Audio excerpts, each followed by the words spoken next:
Hi, my name is Mihir and today I'm back with a new video on indexation। बहुत ही fiery topic है कि हर कोई पूछ रहा है इंडेक्सेशन क्या है। जहाँ देखो टीवी में उसी की डिबेट हो रही है, सारी न्यूज़ में वही है और हमारे बहुत सारे पॉलिटिशियन बहुत ही फायरी डिबेट्स दे रहे हैं इसके बारे में। बहुत ही लंबी लंबी स्पीचेस चल रही हैं पार्लियामेंट में। आई होप आप न्यूज़ फॉलो करते होंगे। मैंने इंडेक्सेशन को समझाने के लिए एक बहुत ही सिंप्लीफाइड वीडियो बनाया है और चीज़ों को बेटर अंडरस्टैंडिंग के लिए मैंने एक्सेल पे इसको समझाया है। तो मैं बहुत जल्दी गायब होने वाला हूँ यहाँ से, गायब मतलब एक्सेल में दिखने वाला हूँ आपको। और मेक श्योर कि आप ये वीडियो पूरा देखें, आपकी अंडरस्टैंडिंग होगी कि इंडेक्सेशन आपको कैसे अफेक्ट कर रहा है। और अच्छा लगे give it a like and hey you go. Hi, तो इंडेक्सेशन को आज हम इस एक्सेल से समझेंगे कि हाउ इंडेक्सेशन एक्चुअली वर्क्स। होता क्या है इंडेक्सेशन? देखो बॉस, हमें निकालना क्या है? सबसे पहले हम ये समझते हैं, हमें निकालना है LTCG। LTCG क्या होता है? प्रॉफिट होता है।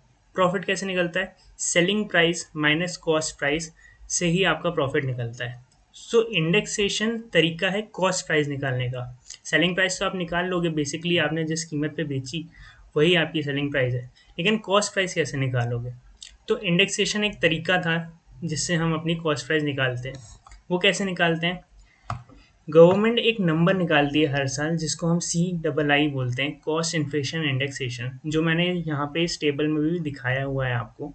इस नंबर से इस नंबर का एक फॉर्मूला है जो जिससे हम अपनी कॉस्ट ऑफ एक्विजिशन निकालते हैं। और इस चीज़ों को समझने के लिए मैंने यहाँ पे एक एग्जांपल बनाया हुआ है, केस ए और केस बी। केस ए वो है जो हम पुराने तरीक़ों से जैसे हम टैक्स निकालते आ रहे थे, और केस बी वो है जो अब प्रपोज़ हुआ है नए बजट में। तो हम इन दोनों एग्जांपल से ये समझ जाएंगे कि क्या डिफरेंस है चीज़ों में और किस चीज़ पे बवाल हो रहा है। तो हम स्टार्ट करते हैं अपने एग्जांपल से।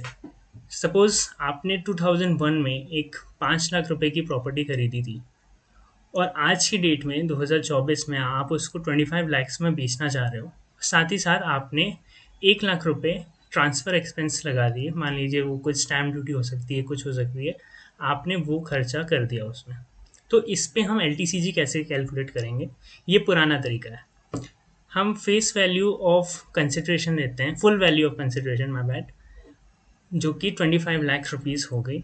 उसमें से हम अपने एक्सपेंस को डिडक्ट कर देते थे जो भी हमने ट्रांसफ़र करने में लगाया है, that is 1 lakh in our case, और उससे हमारी नेट सेल कंसिडरेशन निकल आती थी।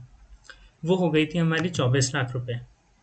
उसके बाद इंडेक्स्ड कॉस्ट ऑफ एक्विजिशन हम निकालते थे, जो कि हमारी कॉस्ट होती थी, basically selling price minus cost price. 24 lakh हमारी सेलिंग प्राइस है और अब हम अपनी कॉस्ट प्राइस निकालना चाह रहे हैं। और कॉस्ट प्राइस को निकालने का तरीका क्या था? उसका एक फॉर्मूला है, basically index cost of acquisition. कैसे निकलता है? Cost of acquisition into cost index inflation of year of transfer upon cost index inflation of year of acquisition, और 2001 और 2002 whichever is earlier. So basically इस फॉर्मूले से हम क्या समझते हैं कि अगर आपकी कोई प्रॉपर्टी 2001 से पहले की है तो उस पे जो कॉस्ट ऑफ एक्विजिशन का CII लगेगा वो 1-2 फाइनेंशियल ईयर 1-2 का ही लगेगा। क्यों लगेगा?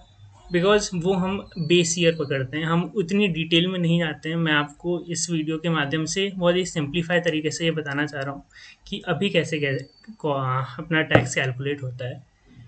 तो वो तरीके से मैं आपको बता देता हूँ कि अगर आपने 5 लाख रुपए में अपनी प्रॉपर्टी खरीदी थी 2001 में और आप उसको अभी कॉस्ट ऑफ एक्विजिशन उसका निकालना चाह रहे हो, तो वो निकलेगा इस ईयर के CII अपॉन 2001 के, जिस साल आपने खरीदा था उसके CII को बेस ईयर लेके।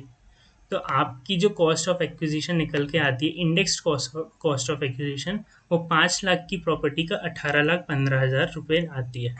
बेसिकली आपकी जो कॉस्ट बन रही है, कॉस्ट आपने 5 लाख रुपए में खरीदी थी अपनी प्रॉपर्टी, लेकिन जब आप उसको आज बेच रहे हो तो आपकी कॉस्ट बन रही है 18,15,000 रुपये। तो जो हमारी नेट सेल ऑफ कंसिडरेशन है ये हमारी SP हो गई, और जो हमारा इंडेक्स कॉस्ट ऑफ एक्विजिशन है वो हमारा कॉस्ट प्राइस हो गया।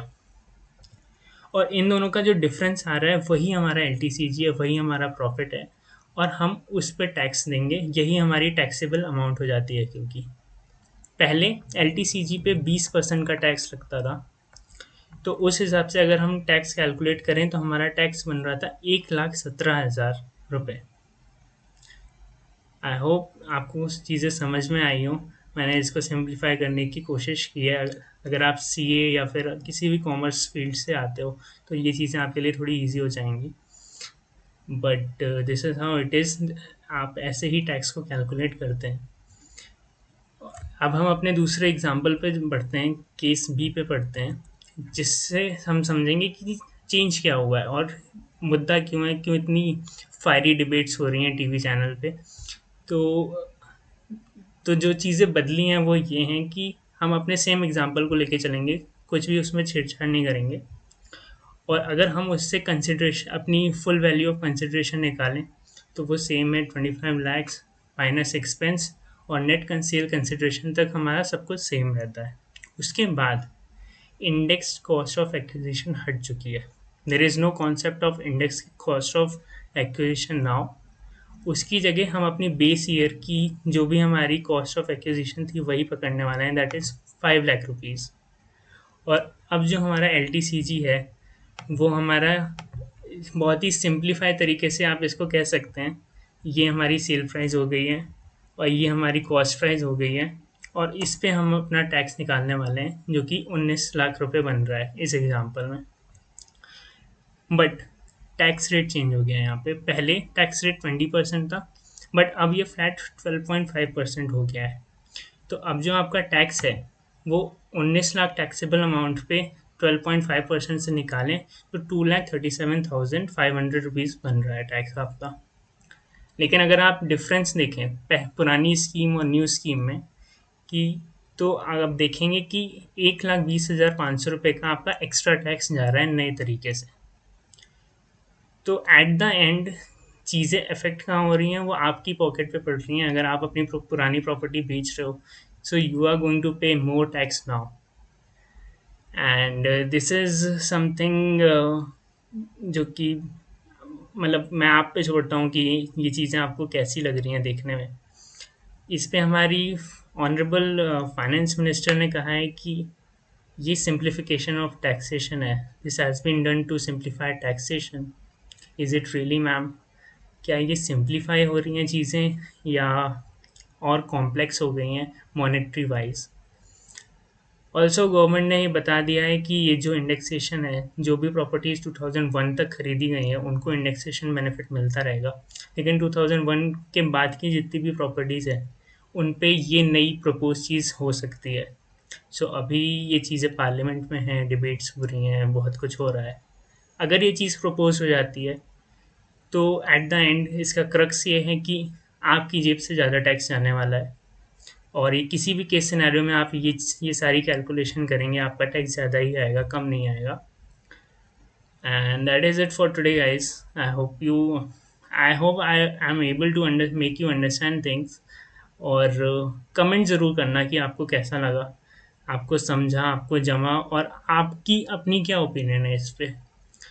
इस चीज़ को शेयर करना, इस चीज़ को दूसरों को समझाना, ताकि ये अवेयरनेस लोगों में फैले। Thank you.